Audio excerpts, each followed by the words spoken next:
Welcome to the Circular Machine Knitting Channel. I'm your host, Kim Thompson-Pinder, the Knitting Machine Maverick, and today we're going to be doing this luxurious, gorgeous blanket in the new Loops and Threads Petite Pearl yarn.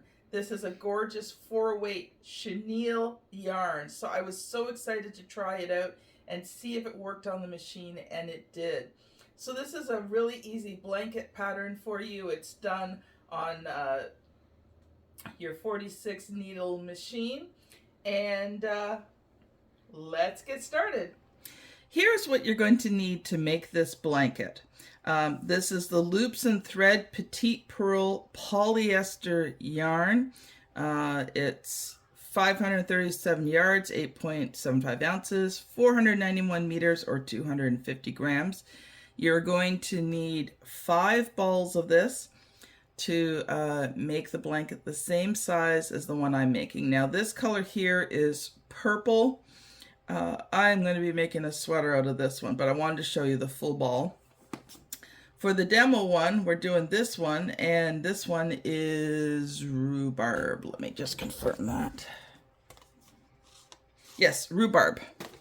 So 5 balls of that. I highly recommend that you take and you pre-wind it. When you're doing these bigger projects, it is worth it to pre-wind the yarn. It's just going to make your life so much easier. Yeah, it seems like it adds time, but it actually saves you time in the end. You're going to need some waste yarn, some stitch holders, crochet hook. I always like having a darning needle. It's not a specific thing you use it for, but sometimes, you know, the yarn will knot up when it's coming up and you've got to unknot things, or, you know, I just find it handy to have.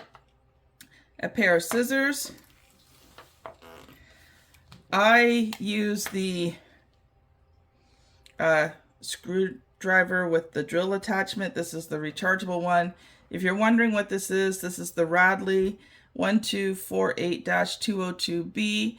I got it from the Home Hardware site in Canada. It is rechargeable. It is the perfect size to be able to stand it up against your machine and just... So it really saves my back and neck. I'm not trying to hold this thing up like this. It fits perfectly and stands on the ground. And of course, you're going to want your machine. In this case, we are going to be using I'm using the Addi 46 for this project, but you can also use the Addi 48. If you have a 22 needle machine, you can do the 22, but you would have to calculate how many more rows that you would need to do, because obviously, you know, they're not as wide. Generally, this one makes about a 6.5 to 7 inch wide panel. The 22 many times is about that 2.5 to 3 inch. So you'd have to figure out how many across you want, but the length, how many rows you do, should be the same. All right, I'm just finishing this up here. I just wanted to say thank you for those of you, while I'm getting my machine up, who have been faithfully watching this channel and supporting this channel with your likes and your shares. It just really means a lot to me that you're supporting the work that I'm doing here. I love making these blankets and I love sharing these projects with you. So every time you subscribe, like, share, that's just a great way of saying thank you, and it really just blesses my heart greatly to know that you appreciate the work that I put into this channel. All right, we are ready to go. So this is basically one tube that you're going to make 7 times for the size that is in the pattern. And oh yeah, by the way, you can get the pattern for this. The link will be in the description, and I usually try to supply some sort of discount code as a thank you, but you could find the link in the description for this. but it's a fairly simple blanket to make. You are going to want to watch this video through though, because there is one complication with using this chenille yarn. And if you aren't ready for it, you're going to think that the project is failing. So make sure that you watch through, right through this part and then right through sewing the tube close. Those two are the most important parts of this video, and you want to make sure that you watch them because there are a few things that you need to know to successfully do this project. It is easy, but there is a little bit tricky. So you're just going to do your normal cast on, and this is just regular acrylic yarn. I think this one's Pound of Love by Lion Brand. It seems to work well, even though it's thinner than the chenille yarn. They still work great together. I was so happy actually to find this yarn. I love chenille. I love working with chenille, and when I saw it and I saw it was a 4-weight, I'm like, I've got to try it and buy it. So I actually changed up my schedule of blankets that I'm going to do for you guys, just because, oops, that's twisted. Just because I saw this and I knew I had to try it. And then when I did, I was so happy that it worked. Because most chenilles are way too thick for this machine. All right, so I'm just going to quickly wind off some waste yarn rows. I usually do on the bigger machine about 7 or 8, sometimes 9. It allows me to fold it back and it makes sewing the tubes together so much easier. So I will just quickly do this and I will be right back.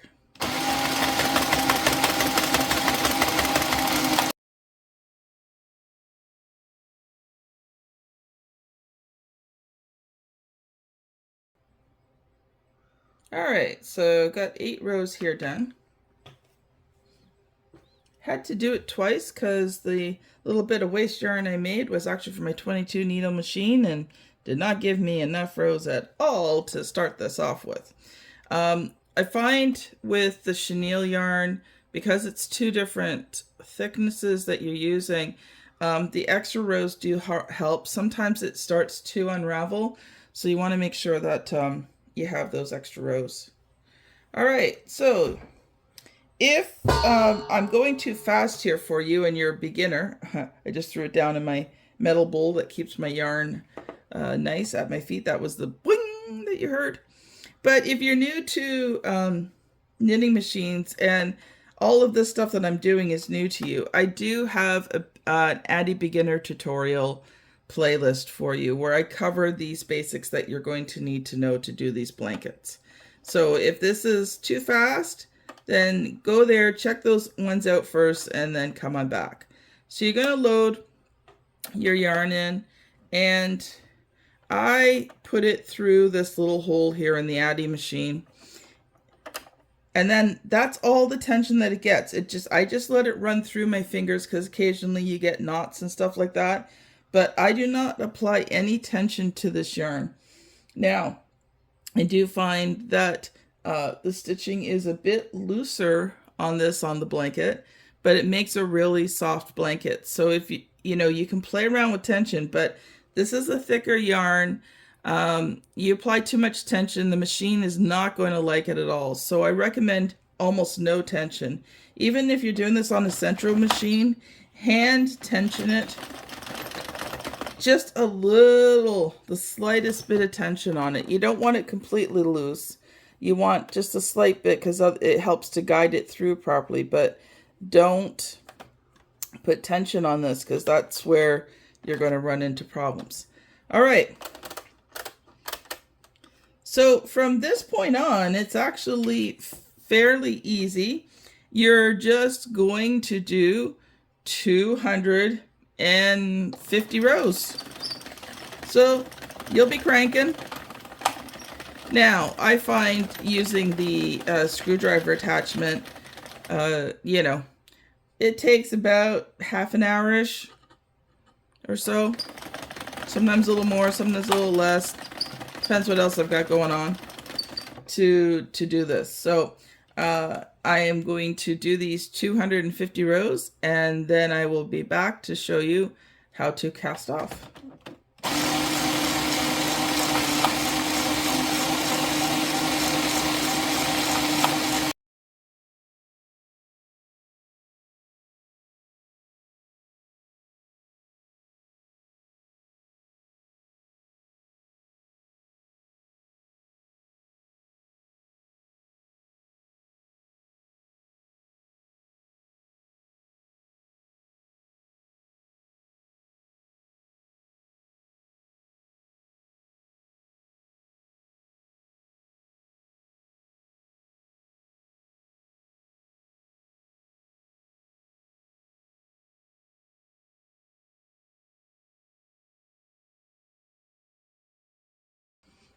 All right, 250 rows. Sometimes the things that go through your brain, well, the rhythmic. So I was sitting there thinking, the wheels on the bus go round and round. Anyway, just for your amusement today. So we're just going to cut this off. You're going to add your waste yarn. And again, you know, however many rows float your boat, but I like doing about 8. So I'll be right back, and then we will cast off.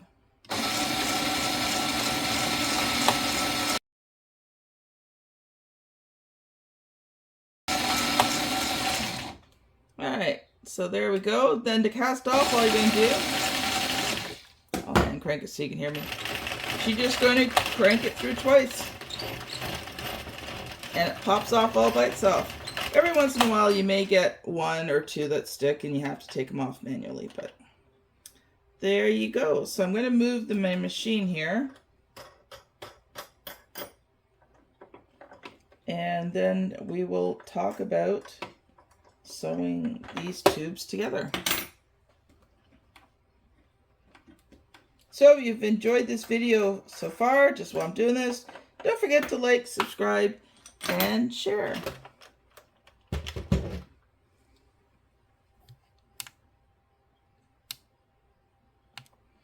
All right, I'm going to bring this down closer, because here is where it starts to get interesting.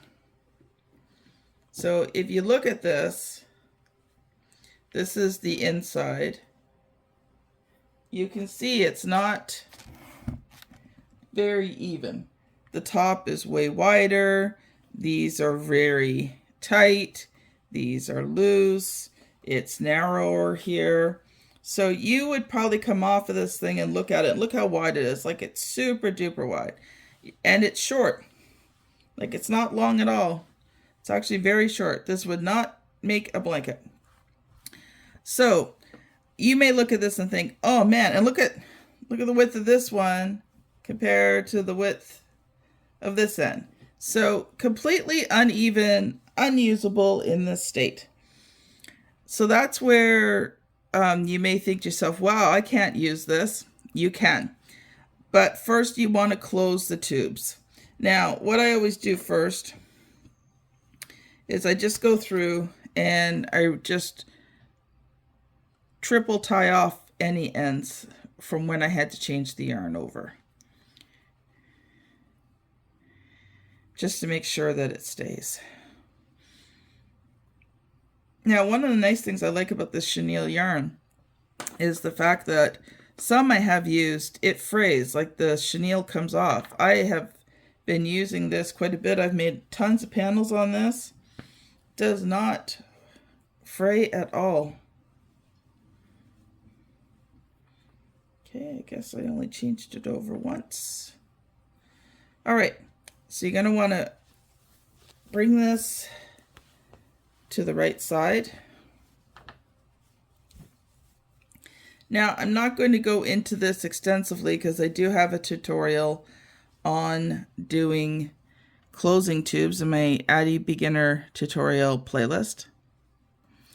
But I'll just talk you through this while I'm working on it. So I always just undo that knot. You're going to use your stitch holders. Now each side of this is going to be different where you put the stitch holders. This one here to my left, looking down on it, all pretty well stays the same. But this one here is where you're going to, where it's going to be different. In this case, the yarn's coming up. So you look to where the yarn comes down in the stitch that goes through, and that's where you put the stitch holder. The other side is different. So you want to make sure that you take advantage of that and put them in the right spot. Then, because I'm on a 46 needle machine, you're going to count 24 stitches, so one past the center. On a 48, I think that would be stitch number 25. 1, 2, 3, 4, 5, 6, 7, 8, 9, 10, 11, 12, 13, 14, 15, 16, 17, 18, 19, 20, 21, 22, 23, 24. Okay, you're just going to put your hook in, and what we're going to be doing is looping the stitches over each other. Just like that, and you're going to go back and forth. And the reason why we start on stitch 24 is so that when you get to the end, it just makes it easy to close it off, because you're going to use the yarn end to cinch it off, and it's part of the stitch, so closes off quite nicely. So you just go back and forth till you hit the end. Now, some things about this, working with this chenille yarn, even with using such a vastly different color, sometimes the stitches are hard to see. So if you're not, this is really bulky. If you're not used to, you know, looping these stitches, if you're new to this, you're going to want to take your time doing this and make sure that you catch all of the stitches, because if you don't, your work will rip out so fast. And I will show you at the end how to double check. But you want to make sure that you grab each and every stitch. So you're new to this, take your time. I've done so many of these now. It's like second nature to me to be closing panels. I've done, what, this is blanket 15 or 16. Each one has at least 7 to 15 tubes. Each tube has 2 ends. So you get it. I've done this a few times. And you're going to notice it wants to roll back. And you're going to have to straighten it out. But just take your time the first couple of times you do this. All right, I will be back in a moment once I'm done this tube.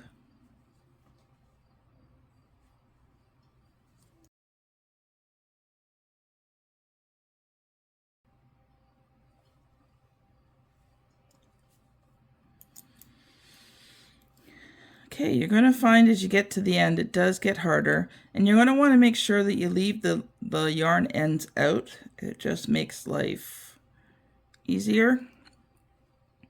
But it does get harder to see the stitches, and you get the needle through to them. Towards the end, they get tighter.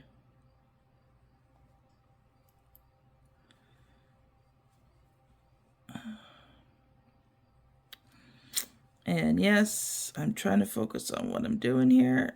There we go.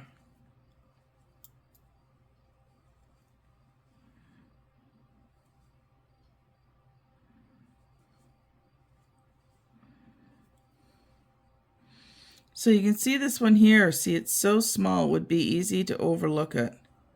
Now, some people suggest counting as you go along to make sure you've done the right number of stitches, and that is something you can do. I just don't. I don't find it helpful for me. I find it trying to concentrate on too many things at once. But if it helps you to count them out, because then you know towards the end, if you've, you know, if you're on a 46 needle machine, there should be 46 stitches done. On a 48, 48. So Okay, so now we're down here to the end. You're going to take the stitch, the second stitch holder you put in out. Grab that stitch. And then the first one you did.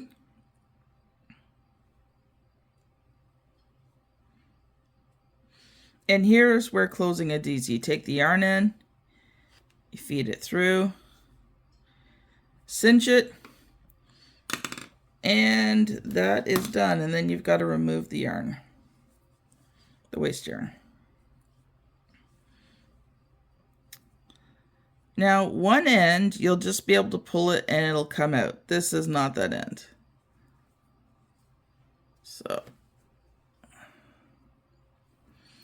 So you'll see here that it's the yarn end is through. You're just going to want to pull the yarn end out, and then that stitch that you pulled it from, just put your finger on the stitch, hold the stitch, and then this yarn here. And you're just going to pull it, and sometimes it gets really tight, it bunches. You just got to kind of just keep pulling it. Oh, yay, that worked fine. Sometimes it doesn't. And then you're just going to unravel your yarn. And yes, I'm unraveling a lot of rows because I do the 8, but like I said, it's worth it for me because I find being able to fold back the yarn makes it easier just to find the stitches and do the stitches. And you just, there you go. I'll rewind that back up later. I do reuse my waste yarns, usually 3, 4, 5 times. So you're going to see here, still doesn't look that great, but we need to do the other end, and then I will show you how to fix this. So this end, okay, it's the same for the one on the left. The one on the right is a lot easier to find because it's the one that the waste yarn comes out of. So all you've got to do is just right there, that stitch there where the yarn end's coming out of. That's where you're going to put your other stitch holder. And then you're going to do the same thing again. You're going to find stitch 24, and then you're going to weave back and forth. So when I am done that, I will come back and then I will show you how to fix this so it actually looks like a real panel. I'll be right back.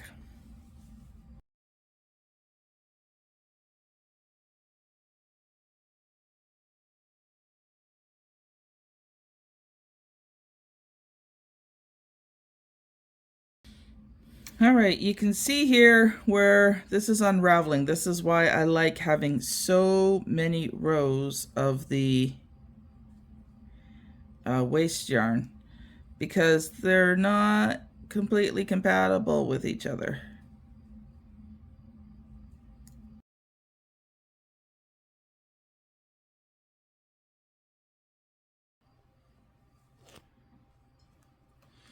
All right, so I forgot to show you how to check to see if you got all of the stitches.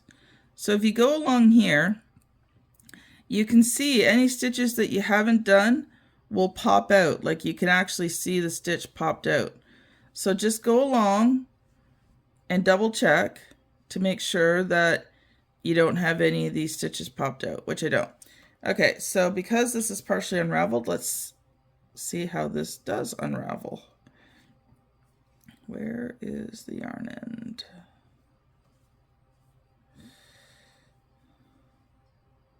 There we go.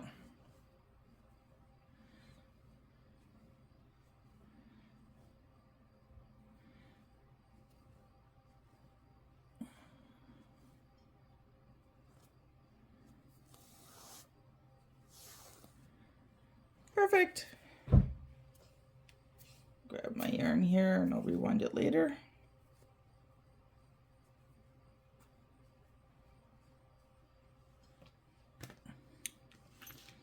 All right, now comes the fun part. What are you going to do with this? Well, you are going to stretch it. And the first way you stretch it is vertically. So just start stretching it that way. Just give it a good pull. Pull it tight.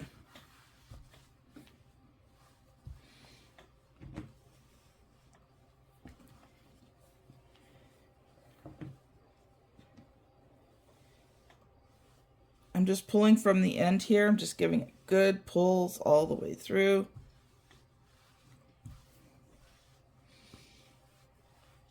Right through to the very end here.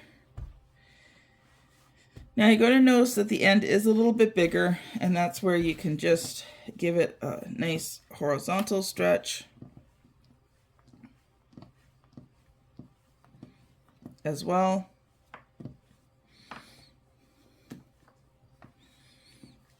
And then what I do to even it out is I'm going to bring the two ends together. It's kind of hard to demonstrate because I don't have the, let me see if I can move this up. All right, so you're going to bring the two ends together like so. And you're going to grab the ends and then the folded part, and you're just going to give it another really good stretch.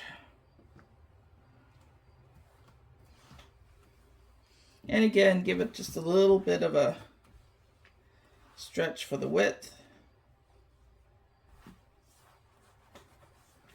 And then you just want to let that sit for a little bit. Don't have to let it sit too long, but just put it aside, let it settle. And then I'm going to show you how to sew these together. Let me just grab the other panels I have here because I didn't. I'll be right back. So for this part, you're going to need lots of stitch holders, which I did not grab. Give me 1 second. All right, for this part here, you're going to need lots of stitch holders.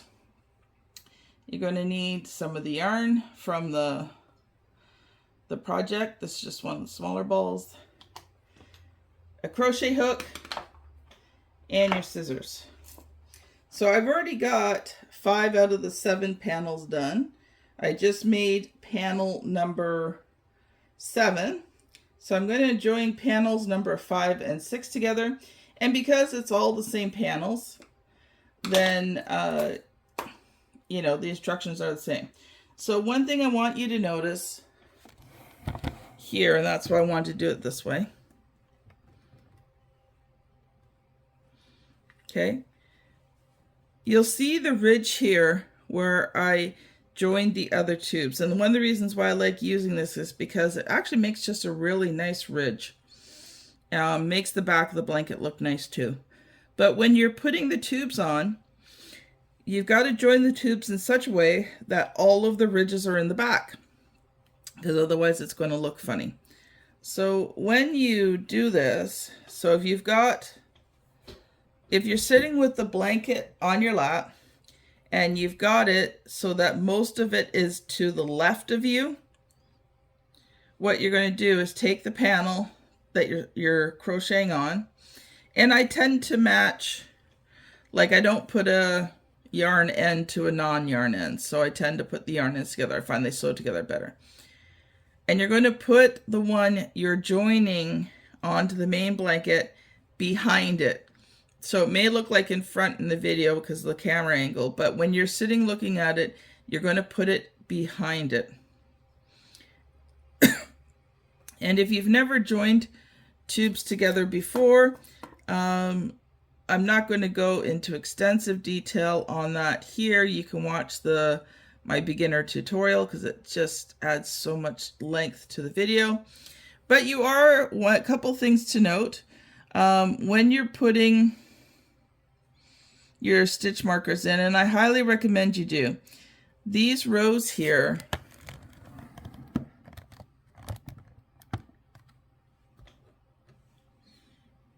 they twist and they turn and they bend.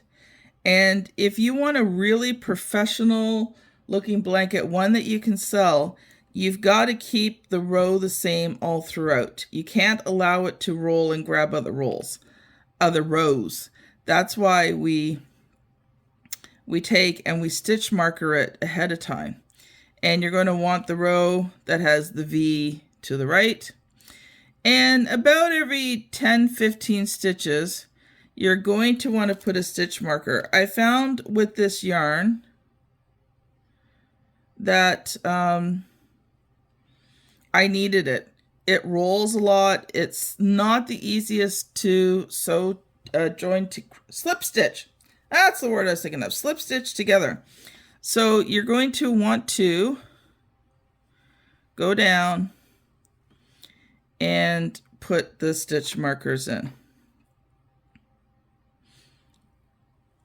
Just like that. All right. So I'm actually going to start sewing the blank together just so you can see how it is done, or slip stitch, sorry. And then I will add the other ones later. All right, so you've got your 2 rows. You want them both up. You're going to put the yarn. If you've never crocheted before, I'm going to lift this up just a little bit. Okay, if you've never crocheted before, over the pinky, under the middle 2, over this one, and you're going to use that for tension.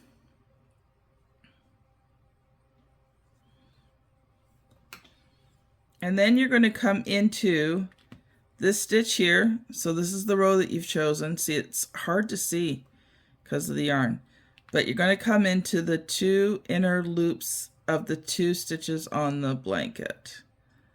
Okay?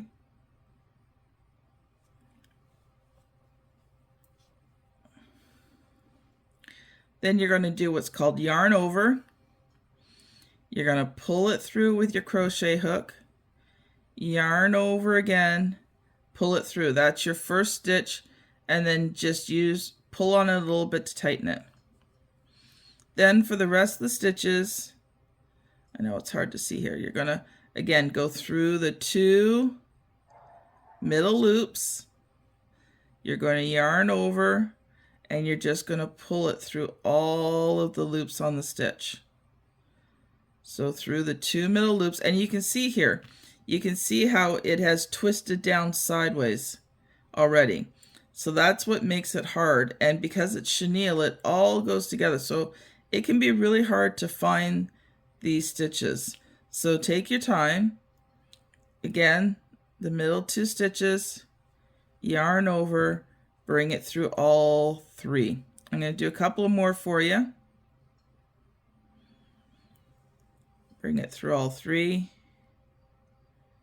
The middle stitch, yarn over, bring it through all 3. Now, if you've never crocheted before, I mean, I've been crocheting probably at least 20 years now, probably maybe longer. This is easy, but if you've never done this before, it's a lot to coordinate. So, you know, you use your fingers to hold the rows, you use your first finger for tension, and then your right hand. Fortunately, I can't do this left-handed for you. If you're left-handed, I'm sure there are videos out there that you can look up for about doing things like this left-handed. Anyway, that's all you're going to do. I'm going to finish this row, and then when I get to the end there, I'm going to show you how to cinch it off and weave in your ends. I will be right back. Okay, here we are on the last stitch, and what you're going to want to do is for the last one, you're just going to want to trim the end. You're going to take, and it's called yarn over, and you're just going to pull it through, and then you're just going to pull it and cinch it close. So that's how you finish off your tubes there and crocheting them together. So now I'm going to show you how to weave in the ends. So there's 3 different types of ends that you're going to weave in. So all you need for this is your needle. I like using these darning needles. So, and the affiliate link is in the show description, and if you do use my affiliate link, I do make a little bit of money, but I use that money to make more blankets, so it benefits you in the end. All right, so you're just, for these single ends, they're already knotted off. You're just going to insert your hook down into a row. So if you can see there, there's a row of knitting. And it's double layered, so these makes it really easy to hide them. You're just going to insert them down into the middle between the two tubes, making sure that you don't catch the outside tube, and go down 5, 6, 7 stitches.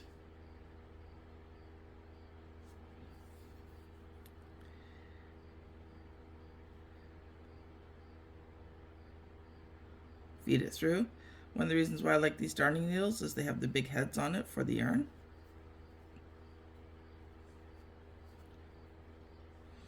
And you're just going to give it just a slight tug, snip it, put it back in. You can't even see it. All right. Sorry guys, this is the last one on the blanket, so because I wanted to show you the different ways to bring this in. So this one here,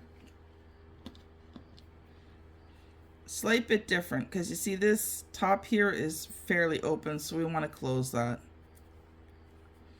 So just go thread your darning needle,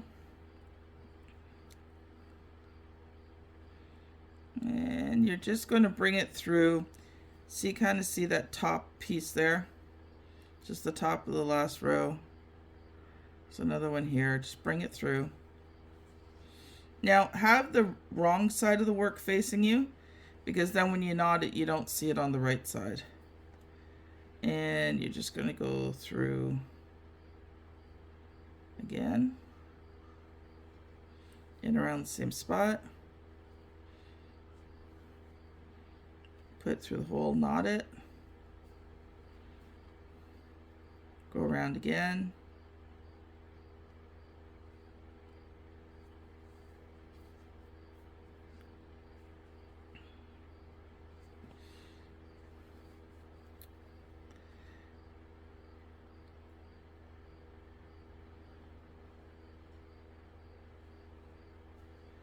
Knot it just to make sure that it stays good and tight. And then you're just going to find a row here. So this one here will probably show through on the other side because it's this one here. So the first full row, just tuck it down in. Again on the wrong side.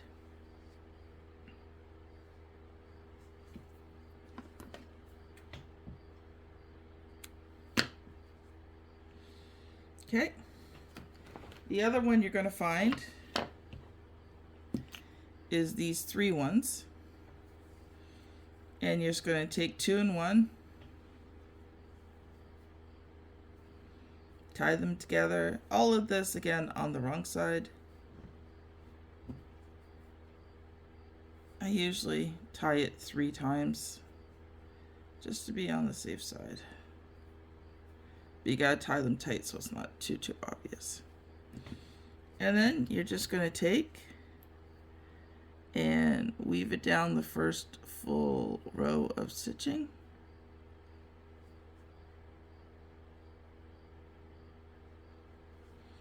You see that one, you can see a little bit through, so I missed. That's better. So I just do 1 on the one side and 2 on the other side. Whatever way they kind of generally fall.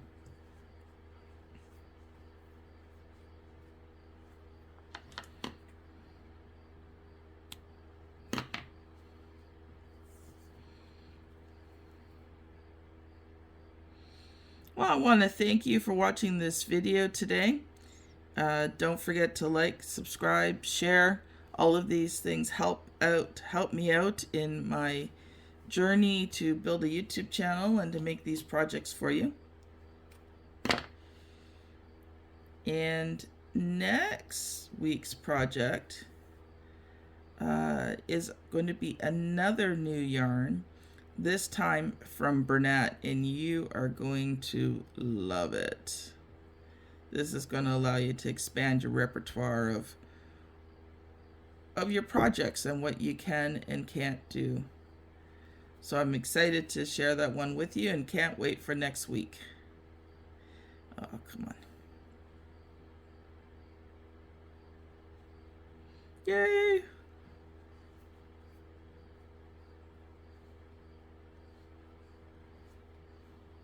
So you just go around, weave in all the ends, and voila, you are done. Congratulations. Well, thanks so much for watching, and we'll see you on next week's video. Bye now.